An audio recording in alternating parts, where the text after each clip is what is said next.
Beethoven was the first composer to put together a cello and a piano as equal duo partners. Prior to Beethoven, the keyboard had always been used as a subsidiary or accompanying instrument. But Beethoven made his reputation as a virtuoso pianist, first of all, before as a composer. And he was notorious as being the biggest and baddest virtuoso of his time. And so any parts that he wrote for himself were certainly going to show him off. And we see this in all of his cello sonatas.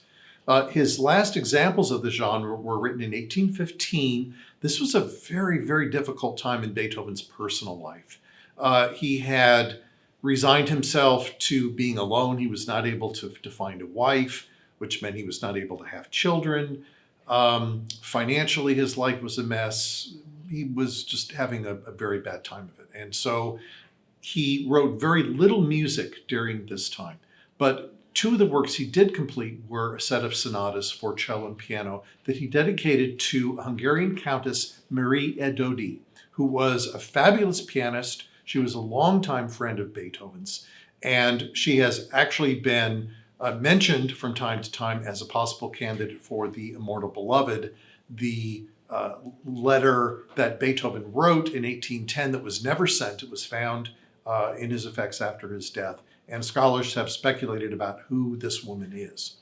In any case, Beethoven could have envisioned Marie playing the piano part of these sonatas. The tutor to her children on the cello was Joseph Link, who was the cellist that Beethoven wrote almost all of his later cello parts for.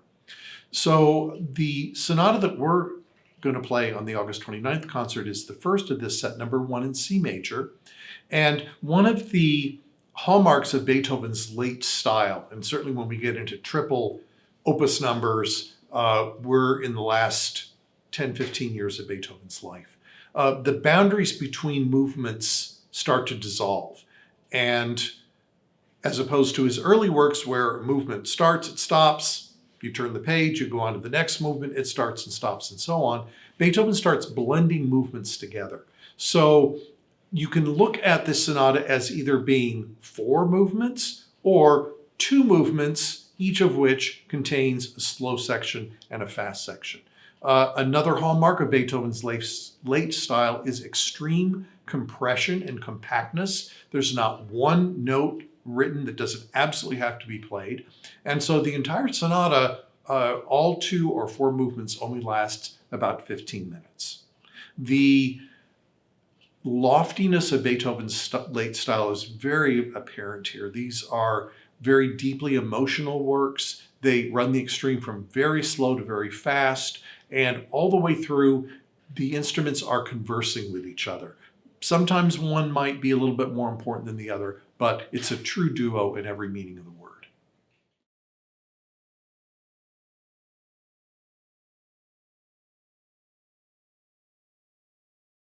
The next piece on the program is a work by Robert Schumann, the Fantasy Pieces for Cello and Piano. Schumann was finally married to his beloved Clara in 1840 after a very tempestuous courtship that involved her father forbidding them to see each other and court cases dragging on. It was very, very ugly. Schumann settled down very happily to married life. He and Clara had 7 children.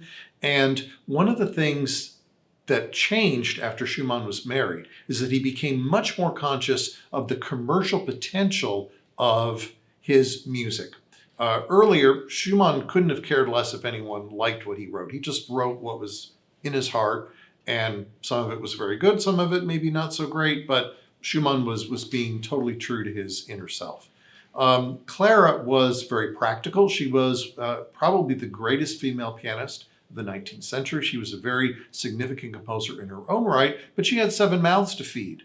And so she was constantly suggesting to Robert that he write something that would be easily accessible to the public, that people would want to buy, and therefore their income would increase.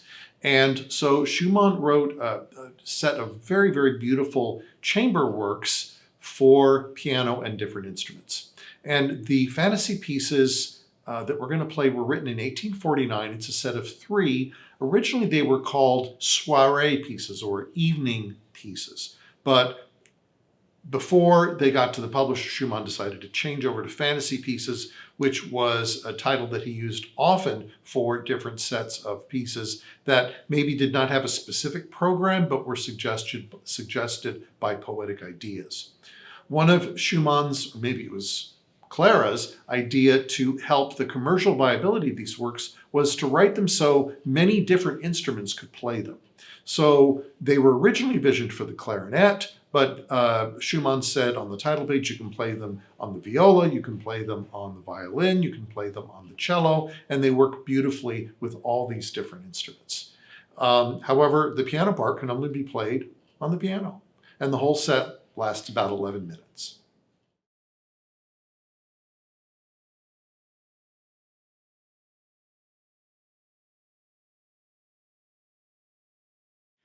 Hi, I'm Ben Binder, Associate Professor of Music in the Musicianship Department here at the Mary Papert School of Music of Duquesne University. And in the concert this afternoon, I'm going to be performing Schubert's song Die Forelle, or The Trout, with Megan DeWalt Althaus, soprano. And this is the very famous song on which the Trout Quintet is based, an equally famous chamber work. So on the face of it, this song is very simple. It's almost too simple. The story told in the poem seems to be very straightforward and easy to understand. So in a nutshell, there's a poet who's speaking, a narrator, and he's watching a trout swimming happily in a little brook. And then he notices a fisherman eyeing the trout from the shore, and he thinks the fisherman will never catch it because it's too wily and slippery, and it's always going to evade his grasp. But the fisherman plays dirty, literally, by muddying the water so that the fish doesn't know where they're going anymore. And before you know it, the fisherman has caught the fish, it's flapping on his fishing line, and all the poet can do is be angry at the fisherman and sad for the poor little trout. But if you take a closer look at this seemingly simple poem, it becomes instantly something more, something much more nefarious. There's an allegory going on here. Who is this trout? Die Forelle in German means the trout, but in German nouns are gendered. And so the trout in German is female. It's a feminine gender, die Forelle. And so we're dealing here with a woman, a young woman, a girl, a flirtatious girl, specifically a launische Forelle, which means capricious, moody, fickle. These are all possible meanings of launish, suggesting that this trout is playing hard to get. Who is the fisherman? Well, if the trout is the girl in the scenario, then the boy is the fisherman who is eager to catch the trout on his rod. The phallic symbolism is pretty obvious once you start to see the poem this way. He plays tricks on the trout. Perhaps he lies to her. Perhaps he does even more dastardly things to get his way. And before you know it, she is caught on his rod. Meanwhile, who is watching the scene? Who is the narrator? Who is the poet? It could be someone who is angry with the fisherman and upset for the poor young woman in the scenario, or someone who's jealous about the boy's success with the trout girl. Or it could be just someone who likes to watch. All the narrator says about their feelings is that their blood is all astir. Pretty vague. Now, the poem is by a poet named Christian Friedrich Daniel Schubert, whose last name is annoyingly similar to Franz Schubert, the composer of the song. So S-H-U-B-A-R-T, the poet, S-H-U-B-E-R-T is the composer. So when Schubert set Schubert's poem to music, he actually omitted the last stanza that Schubert, the poet, had written. There are 3 stanzas in the song, but there's actually an extra 4th stanza in the original poem, which you can see here. You who linger by the golden spring of a safe youth, meaning a time of youth unbesmirched by sexual congress. Think of the trout. If you see danger, hurry by. Most of you err only from lack of cleverness. Girls, watch out for the seducer with his rod. Otherwise, you'll bleed too late. Now, with this last strophe, Schubert, the poet, makes the moral of the story pretty obvious. The girls have to watch out for the seducer with his rod, otherwise they'll bleed too late. Their menstrual cycle will be delayed because they are pregnant. His poem is an allegory about sexual relationships. But by removing this poem, this part of the poem in his setting, Schubert, the composer, makes the whole thing ambiguous. It's no longer necessarily about this sexual allegory. We really don't have to interpret the poem the way that Schubert, the poet, wants us to, because he added that last stanza. And Schubert's song, therefore, is somewhat ambiguous and will depend on how we hear it, how it's performed, in order to understand its ultimate meaning. Now, one context we can use to understand Schubert's musical response to the poem is to look at the historical time when it was composed. So Schubert wrote this song in 1817. He's 20 years old. He is basically fresh out of high school, and he's still hanging out with his school chums. And so I can imagine that within the context of this circle of Schubert's friends, these young men, relatively young, just out of high school, coming home from their jobs, working for the Austrian government, they're eager to let off steam. They must have gathered around the piano, as we know they did, and sung Schubert's songs together and performed them for each other. And one can imagine with this song that they might have had a good laugh for reasons that we can never really fully understand, but were perhaps very ribald indeed, based on the sexual subtext that I've tried to outline here. And that perhaps they weren't being particularly enlightened when they were laughing at the song, when it comes to gender relationships and sexual mores between men and women. But there's another layer to this poem for both Schubert and Schubert that's important to point out. Schubert wrote the poem in 1782 while he was in jail. Schubert was a free-thinking lover of democracy, a great supporter of the Enlightenment, and his political views enraged the Duke of Württemberg, who was the ruler of the area of Germany where Schubert lived.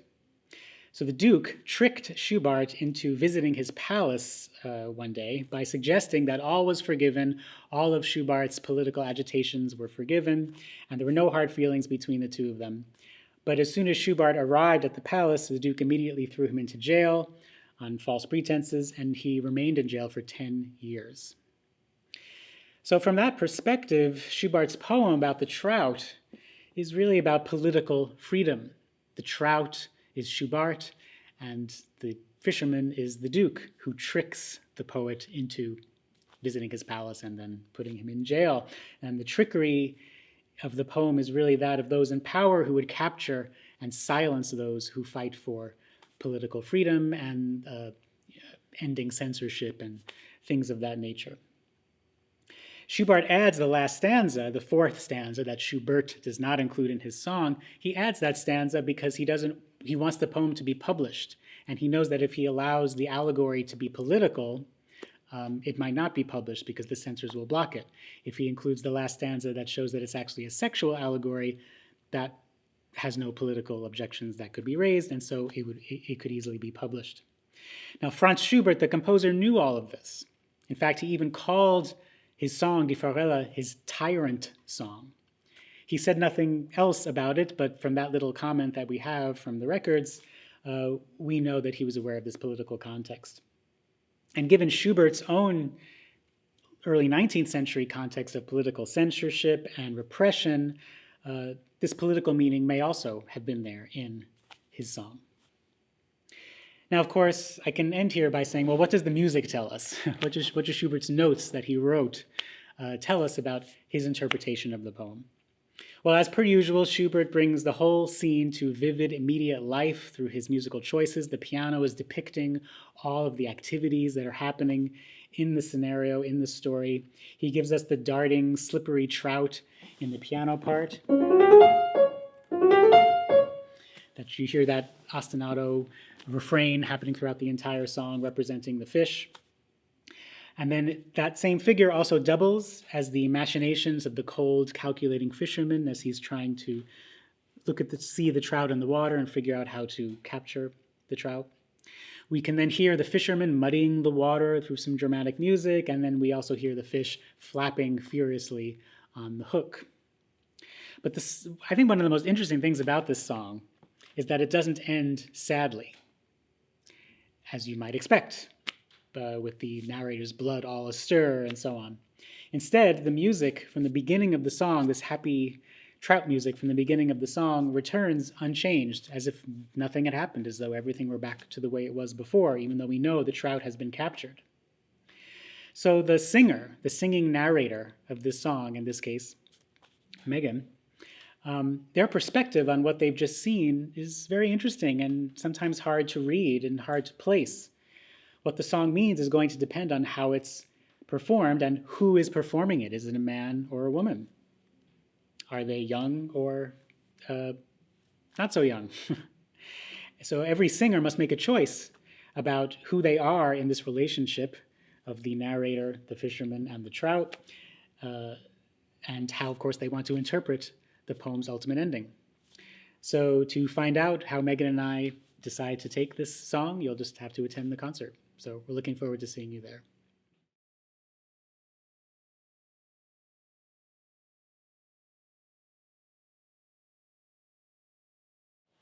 In 2018, we gave our Bluff audience a list of the almost 300 pieces that had been performed on BluffSeries concerts since 2002, and we asked them to vote. Said, tell us what your favorite pieces are.